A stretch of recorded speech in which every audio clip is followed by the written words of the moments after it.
This video will show you how to replace the coolant temp sensor on a Mazda 3 with a 2-liter engine. This will be located along the driver's side of your engine. Let's get into it.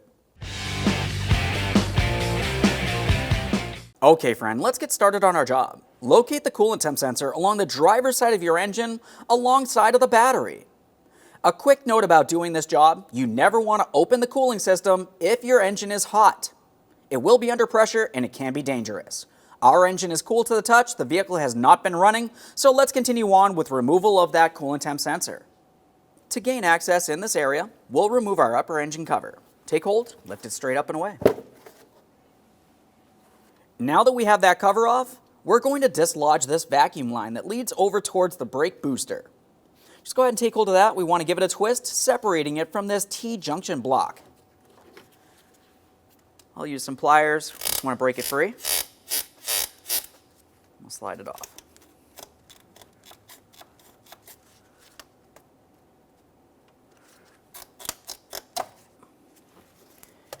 Now, once you have a hose disconnected, you always want to give it a quick inspection. Make sure it's soft and pliable, not torn, worn, or damaged in any way. We'll set that aside, and now we have clear access down to that coolant temp sensor that's deep down in this area. We can see the electrical connector. As far as this electrical connector, it has a locking tab. The orientation really depends on the installation of the coolant temp sensor in the first place. On my application, it's actually right down along the bottom. You could try to squeeze this by hand, or you could use some angled pliers, whatever's best for you. Disconnect the electrical connector. Once you have it disconnected, a quick inspection for corrosion and we'll set that aside.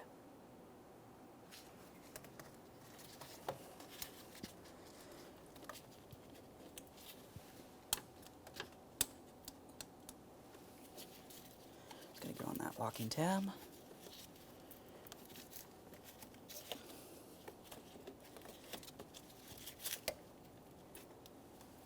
There we are. Now we're going to dislodge this wiring harness from its mounting bracket so we can gain access to that sensor with a socket. Looking along the inboard side of the bracket, we can see where this plastic clip has two locking tabs. There's one up along the top and there's one just under it. They both look the same. I want to gently pry out, applying light pressure, then I'm going to press on the upper tab with a screwdriver. While I'm pressing that in, I can start pulling this out of place. Now that I have that dislodged, we'll continue on with the lower tab as well. This one I'm just going to gently pry up so we can pull this out. You can see those two locking tabs. With that dislodged, let's continue on to this electrical connector, right up along the top. Has a locking tab, we're going to squeeze that in and pull this out of place. Now we have a lot of slack from this wiring harness. We're going to look deep down in this area next. Right down here we have another plastic mounting bracket. We're going to gently pry this out of place. It does have some locking tabs. They're fairly difficult to gain access to. If you can squeeze them in. Otherwise, just gently pry this out of place. If you happen to break that plastic bracket, replace it with a wire tie as necessary.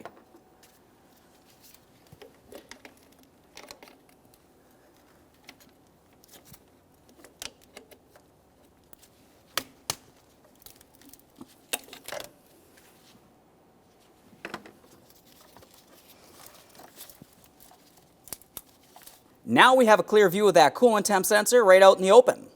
Now I'm going to be using a 19mm. I have a swivel and an extension. We'll start removing this.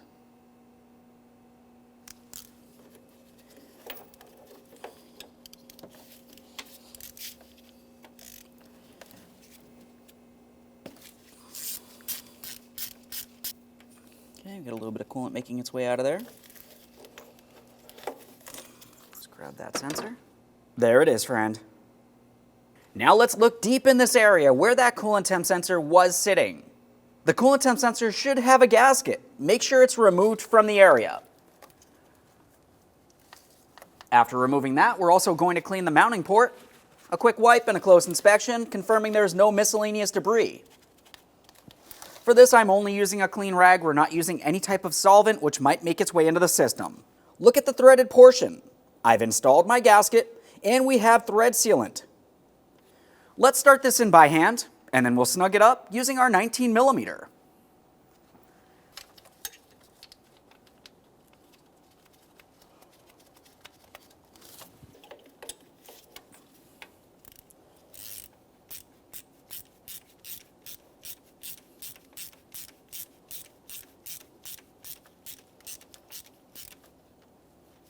Now that I have that snug, I'm going to torque it to 15 foot-pounds.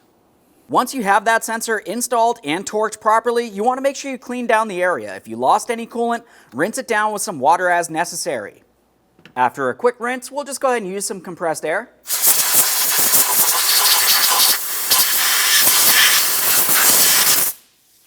Make sure the area around that sensor is dry as can be. Once we do have everything together, you're going to have to run the vehicle and confirm there's no coolant leak in that area. Let's continue on with that electrical connector. Press it in, we'll listen for a click and a light tug confirming it's secured in place.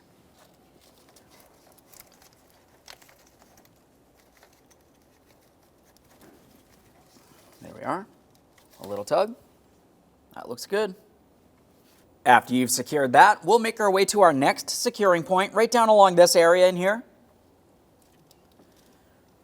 We want to line that up and press it in. We'll make sure it's locked in. You can use a wire tie if necessary. Let's continue on with that wiring harness. We have our next mounting point. That's going to go into this bracket right along this area.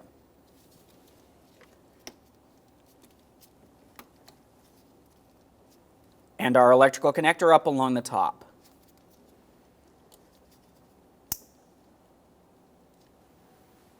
Okay. Let's get this vacuum hose in place. Line that up, press it on there as far as possible. Make sure it's secured. If it's loose, you can use a wire tie to hold that in position.